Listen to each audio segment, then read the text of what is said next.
Marilyn, Barrack, and the Fairness Doctrine are all on this day. Welcome back to On This Day. Today's date is August 4th, 2022. It is the 216th day of the year. We got 149 days left. I can't believe we're past the midway mark. After 2020 and 2021 kind of drug their feet, it seemed like this one's just flying by. Today's the 45th day of summer. We got 49 days left until fall. Today is National Coast Guard Day. National Coast Guard Day on August 4th celebrates and honors the courageous work of servicemen with the Coast Guard. The United States Coast Guard is one of the 6 U.S. Armed Forces. While this maritime service is a branch of the military, they are a multi-mission service. Now, originally they were part of the Department of Transportation, and they got taken into the Department of Homeland Security when that fired up. Let's take a look at the rest of the day. 1790, newly passed Tariff Act creates the Revenue Cutter Service, the forerunner to the United States Coast Guard. That's why it's Coast Guard Day. 1873, American Indian Wars. While protecting a railroad survey party in Montana, the United States 7th Cavalry under Lieutenant Colonel George Armstrong Custer clashes for the first time with the Cheyenne and Lakota people near Tongue River. Only one man on each side is killed. 1914, World War I. In response to the German invasion of Belgium, Belgium and the British Empire declare war on Germany. The United States declares its neutrality. That doesn't last long. The U.S. gets involved. 1964, the Civil Rights Movement. Civil rights workers Michael Schwerner, Andrew Goodman, and James Chaney are found dead in Mississippi after disappearing on June 21st.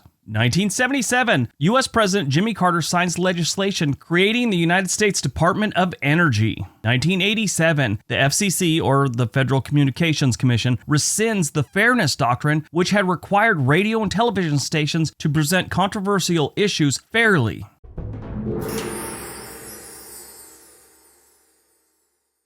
Now, in a lot of people's opinion, this was a big mistake. The Fairness Doctrine was introduced by the FCC in 1949. It was a policy that required holders of broadcast licenses both to present controversial issues of public importance and to do so in a manner that fairly reflected differing points of view. Basically, you couldn't be a conservative news outlet or a liberal news outlet. You had to be both. You had to be right down the middle. You had to call balls and strikes, sort of like being an umpire. If you had Bernie Sanders on your show, you also had to have someone like Mike Lee from Utah. Now, the Fairness Doctrine actually replaced something called the Mayflower Law. The Mayflower Law was an outright ban on political discussion on public radio. You couldn't even discuss it. You could read something that came over the wire or something like that, but there was no discussion on it. There was no opinions given on it. You just had to be a robot and read the news. So as television started becoming a thing, there was only a few companies that had television stations, and the government worried about the political discussion again. They didn't want to have an outright ban on political discussion, but they also didn't want these 2, 3, maybe 4 companies to have that much power over the electoral system. They didn't want these giant companies to be able to sway the vote with their opinion and get the American people to buy into whatever they were trying to get you to do. So they came up with this Fairness Doctrine. Because they felt an outright ban, like with the Mayflower Law, it was just a little too much. So it was in place, and it was good, and it worked for quite a long time. Then in the 80s, cable television became a thing, and you had a whole bunch more channels. Now the discussion changed. You didn't have 3 or 4 companies that monopolized the airwaves, or the television waves, whatever you want to call it. People had more options. And during the Reagan administration, they started kind of going, hey, maybe freedom of speech comes into play here. People have more options. There's no monopoly. Why do we still have this rule? Now, I'm going to oversimplify it, but basically Reagan signed off on getting rid of the Fairness Doctrine. It had some court cases and went to the Supreme Court, and there's a whole bunch to do there, and that's a big, long discussion. But essentially, the Ronald Reagan administration killed the Fairness Doctrine. Now, it wasn't like this total just everyone's on their own, you can do whatever you want, say whatever you want. They had some rules in place. Like one of my favorites,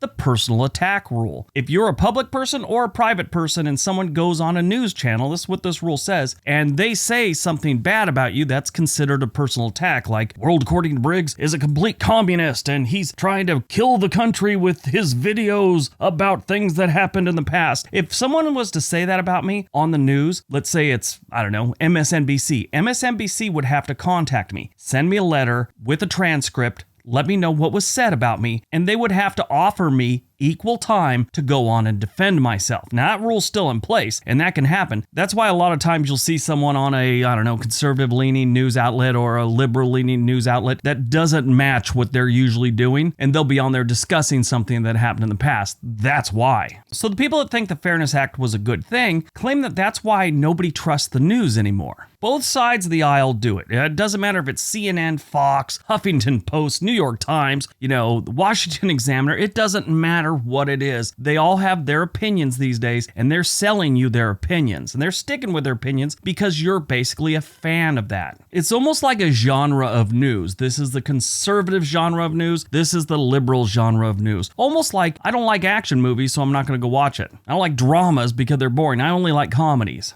And that's what people tune into the different stations for now, is their taste. What genre do they like? It's no longer there to just get the information. I don't know. My opinion, I think they should have different categories for news, and they should have one set of news channels that follow the old fairness doctrine. That's my opinion. Movie's released on August 4th, 2000. Coyote Ugly. Okay, so this movie was all the rage and it was all over the news and everyone talked about it. I saw it, did nothing for me. Anyway, it's about an aspiring singer-songwriter begins to come out of her shell after getting a job at a woman-run New York City bar that teases its male patrons with dancing on the thing and wearing skimpy clothing. This movie was just, like I said, all the rage. Everyone was talking about it and everyone was saying how amazing it was. I didn't get it. I went and saw it in the theater, and I think I walked out about midway through and walked into another theater and watched another movie. Yeah, me and the wife, we were like, what is this movie? And then years later, I saw it on HBO, and I think I got about halfway through it. And then a month later, I watched another quarter of it. And then finally, I watched the final quarter. And I was like, I don't see why this was a thing. Anyway, the Jerry Bruckheimer produced film made $113 million on a $45 million budget. So it was definitely profitable, but still. Listen to the lineup of stars they had in this. Tyra Banks, Johnny Knoxville, Leanne Rimes, John Goodman, Bridget Moynihan, Maria Bello, Piper Perabo, and Ellen Cleghorn. She's the most talented, overlooked Saturday Night Live cast member that there ever was. I thought she was great, and she never really went on to do anything after that. I mean, she's been continually working on different shows and stuff like that, but she never had that breakout role.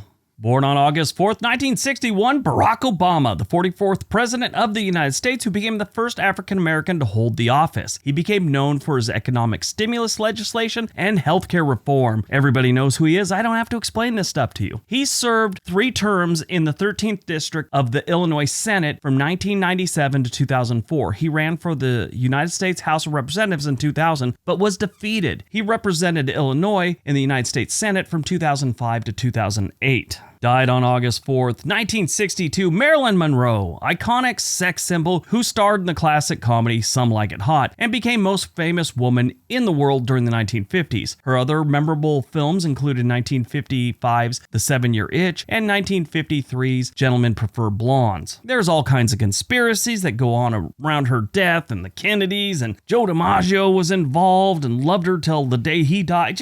There is so much that goes into this woman's thing. I could do a 2-hour video on her, but there's been about 100 of them done already. She died, as they say, of an overdose of barbiturates at the young age of 36. Her last film appearance came in the 1961 drama The Misfits, which was co-written by her then-husband, Arthur Miller. She married Joe DiMaggio in 1954. The marriage ended in divorce 9 months later. She had been married before from 1942 to 1946. Her third and final marriage was to Arthur Miller, and it spanned from 1956 to 1961.